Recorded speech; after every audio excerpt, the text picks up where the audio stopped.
Hello friends, welcome to my channel. இன்றைக்கி நம்ம என்ன ரெசிபி பண்ண போகிறோம் அப்படின்னா, ரொம்பவும் டேஸ்டியான கார்லிக் பிரெட் தாங்க பண்ண போகிறோம். சரி வாங்க எப்படி பண்ணுறதுன்னு பார்க்கலாம்.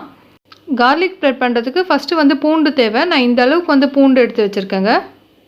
இப்போது தோல் சீவன பூண்டை நல்லா இந்த மாதிரி ஸ்லைசர் வச்சு நல்லா திருவிக்கிறேன். ரொம்ப சின்னதாக திருவி விட்டுக்கிறேங்க. நான் இந்த அளவுக்கு பூண்டு திருவி வச்சுருக்கேங்க. இதை பார்த்திங்கன்னா ஒரு பவுலில் போட்டுக்கோங்க. நெக்ஸ்ட்டு நம்மளுக்கு ரொம்ப முக்கியமான ஐட்டம் பார்த்திங்கன்னா சில்லி ஃப்ளேக்ஸ், ஆரிகனோ, அதுக்கப்புறம் பார்த்திங்கன்னா கொஞ்சமாக கொத்தமல்லி எடுத்துருக்கேங்க. இப்போ இது எல்லாத்தையுமே அந்த பவுலில் ஆட் பண்ணிக்கோங்க. நெக்ஸ்ட்டு பார்த்திங்கன்னா பட்டர் இந்த அளவுக்கு எடுத்துக்கோங்க. நான் இப்போ இந்த அளவுக்கு பட்டர் நல்லா இந்த பவுலில் ஆட் பண்ணிவிட்டு நல்லா ஸ்மாஷ் பண்ணிக்கோங்க.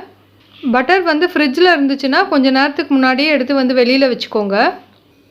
நீங்கள் கைவிடாமல் நல்லா மிக்ஸ் பண்ணிகிட்டே இருங்க. அப்போ தான் பார்த்திங்கன்னா இந்த நம்ம போட்ட சில்லி ஃப்ளேக்ஸ், ஆரிகனோ, அதுக்கப்புறம் கொத்தமல்லி எல்லாமே நல்லா மிக்ஸ் ஆகி வரும்.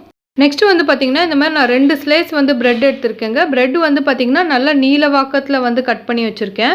அடுத்து நம்ம மிக்ஸ் பண்ணி வச்சுருந்தோம் இல்லைங்களா பட்டர், அது ஃபுல்லாகவே பார்த்திங்கன்னா இந்த ப்ரெட்டில் எல்லா சைட்ஸ்லேயும் படுற மாதிரி நல்லா அப்ளை பண்ணி விட்டுக்கோங்க.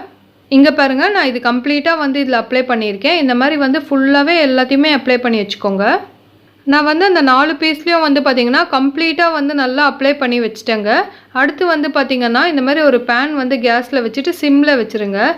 இப்போ நம்ம மிக்ஸ் பண்ணி வச்சுருந்தோம் இல்லைங்களா பட்டர், அது இந்த அளவுக்கு நான் வச்சுருக்கேன். ஏன்னா நம்ம பேக் சைடும் அப்ளை பண்ணணும் ப்ரெட்டில், அதனால. இப்போது பேன் நல்லா ஹீட் ஆனவுன்னா கொஞ்சமாக பட்டர் ஆட் பண்ணிக்கிறேங்க. பட்டர் எல்லா சைட்ஸ்லையுமே பேனில் படுற மாதிரி இந்த மாதிரி அப்ளை பண்ணிக்கிறேன். நெக்ஸ்ட்டு பார்த்திங்கன்னா இப்போ நம்ம சின்ன சின்னதாக இது பண்ணியிருக்கோம் இல்லைங்களா, அந்த ப்ரெட் ஸ்லைஸ் எல்லாத்தையுமே எடுத்துகிட்டு இந்த பேனில் வச்சுருங்க. நீங்கள் 2 இம்பார்ட்டன்ட் பாயிண்ட் நல்லா நோட் பண்ணிக்கோங்க. கேஸ் பார்த்திங்கன்னா சிம்மில் தாங்க இருக்கணும். செகண்ட் பார்த்திங்கன்னா இது ஜஸ்ட்டு பார்த்திங்கன்னா ஒரு 1 or 2 மினிட்ஸ்லேயே குக் ஆகிடும். அதுக்குள்ளேயே எடுத்துடணும், ரொம்ப நேரம்லாம் வைக்கக்கூடாது.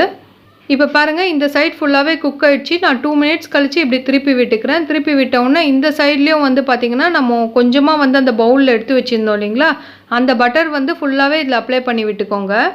இப்போ ஈவினிங் ஸ்நாக்ஸாக பார்த்திங்கன்னா இந்த மாதிரி பண்ணி சாப்பிடுங்க.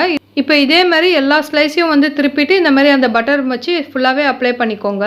உங்களுக்கு டாமினோ ஸ்டைலில் சாப்பிட்ணும் அப்படின்னா இதே ப்ரெட் நீங்கள் ரெடி பண்ணும்போது கொஞ்சமாக சீஸ் மேலே போட்டுட்டு இந்த மாதிரி க்ளோஸ் பண்ணி வச்சிட்டிங்கன்னா அது நல்லா மெல்ட் ஆகிடும். அப்போ உங்களுக்கு சூப்பராக ரெடி ஆகிடும். அவ்வளோதாங்க, சூப்பரான கார்லிக் ப்ரெட் நம்ம ரெடி பண்ணிட்டோம்.